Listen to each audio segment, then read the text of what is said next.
कौन सुनेगा सबके मन की बात। किससे कहें क्या क्या कहें, कौन सुने फरियाद।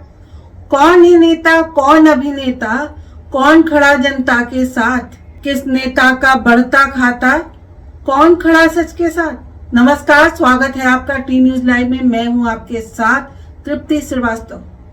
आइए एक बार फिर आपको लेकर चलते हैं मध्य प्रदेश की ओर।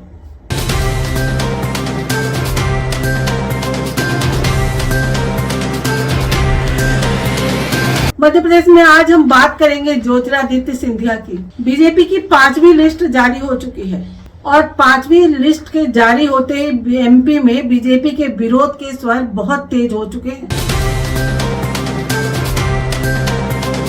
बीजेपी के केंद्रीय मंत्री भूपेंद्र यादव, जिनके कंधे पर बीजेपी ने एमपी चुनाव की जिम्मेदारी डाल रखी है, कल वो अपने समर्थकों के आक्रोश का शिकार होते होते बचे। हालांकि इन सारे कवायद में उनके गनमैन बुरी तरह से पिटा गए। खूब जमकर मार पिटाई भी हुई।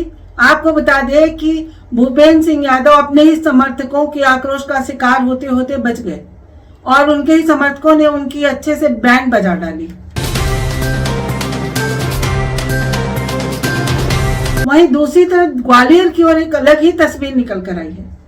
यहाँ आप देख सकते हैं कि किस तरह माधवराव सिंधिया जब पहुंचे अपने जय पैलेस पर, तो वहां पर किस तरह समर्थकों ने उनको घेर लिया और उनकी ही बैंड बजा डाली।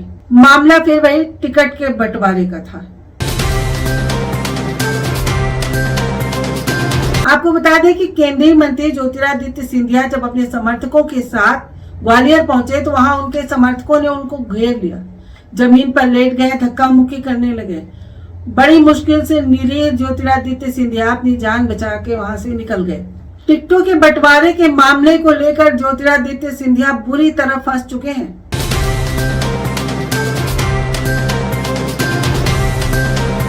अब ज्योतिरादित्य सिंधिया के कदमों पर चलते हुए मुन्नालाल गोयल की हालत यह हो चुकी है कि वह बिना पेंदी के लोटा हो गए हैं। कांग्रेस से निकल गए हैं, बीजेपी उन्हें पूछ नहीं रही है। इसमें सबसे बड़ी बात यह आती है कि ज्योतिरादित्य सिंधिया ने जब मुन्नालाल गोयल को 3 दिन पहले फोन करके कहा कि आपका टिकट क्लियर हो चुका है, आप चुनावी तैयारियां कीजिए, मुन्नालाल भी जोर शोर से तैयारियों में लग गए। लेकिन हुआ क्या, शीर्ष नेतृत्व ने मुन्नालाल का नाम बदलकर वहां माया सिंह को डाल दिया। माया सिंह, आपको याद होगा, माया सिंह वही है जब ज्योतिरादित्य सिंधिया ने 1 साल पहले बीजेपी का दामन थामा था और कांग्रेस को अलविदा कहा था, तो उसके 1.5 साल बाद मेयर का चुनाव हुआ था। उस वक्त माया सिंह को चुनाव लड़ने की बात कही गई थी, तो माया सिंह को टिकट न देते हुए बीजेपी ने कहा था कि उनकी उम्र ज्यादा है। यह घटना 1.5 साल पहले की है। अब 1.5 साल बाद माया सिंह जवान हो गई फिर से और उन्हें ग्वालियर से टिकट दे दिया गया। ऐसे में ज्योतिरादित्य सिंधिया के समर्थक मुन्नालाल का टिकट काट दिया गया। बात बड़ी यह है कि इस बात की हवा सिंधिया को भी नहीं थी। शीर्ष केंद्रीय नेतृत्व ने यह अपना फैसला जो चौंकाने वाला बदला, इसकी हवा तक सिंधिया को नहीं लगने दी और सिंधिया शर्मसार हो गए और अपने ही समर्थक मुन्नालाल गोयल के समर्थकों का अब जवाब नहीं दे पा रहे हैं। हालांकि बड़े शान से कांग्रेस को छोड़कर बीजेपी में जाने वाले सिंधिया की बीजेपी में भी कोई जगह नहीं है, पर वह क्या करें, अब तो उनके पास और कोई रास्ता भी नहीं है। बीजेपी भी छोड़कर तो वो कहीं जा नहीं सकते।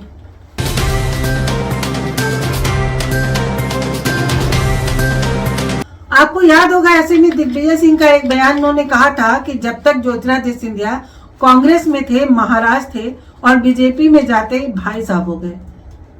और आप देख सकते हैं कि सिंधिया की बेचारगी इस पूरे मामले में साफ साफ दिखाई पड़ रही है।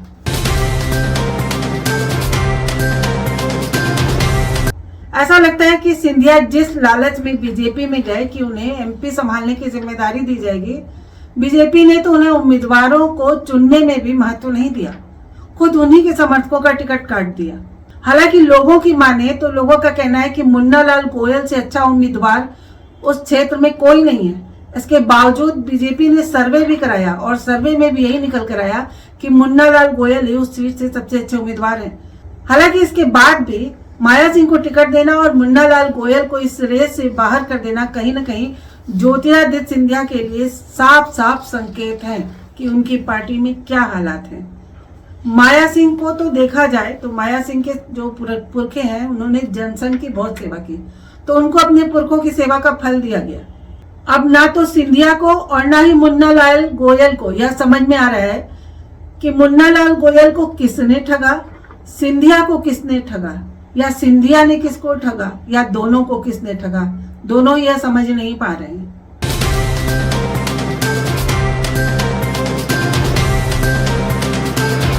अब बात आती है मुन्ना लाल गोयल को, तो टिकट करते ही उनके समर्थकों ने बवाल काट रखा है। यह जो तस्वीरें हम आपको दिखा रहे हैं ग्वालियर के जय विलास पैलेस की है, जहां मुन्ना लाल गोयल के समर्थक जमीन पर लेटे नजर आ रहे हैं और सिंधिया को हजारों समर्थकों ने चारों ओर से घेर रखा है। आपको याद होगा तो हम बता दें कि पिछली बार भी यह सीट कांग्रेस ने रिकॉर्ड तोड़ मतों से जीती थी। इसके बाद ही कांग्रेस से दगा कर सिंधिया ने बीजेपी का दामन थाम लिया था और कमलनाथ को सीट से उतार दिया था।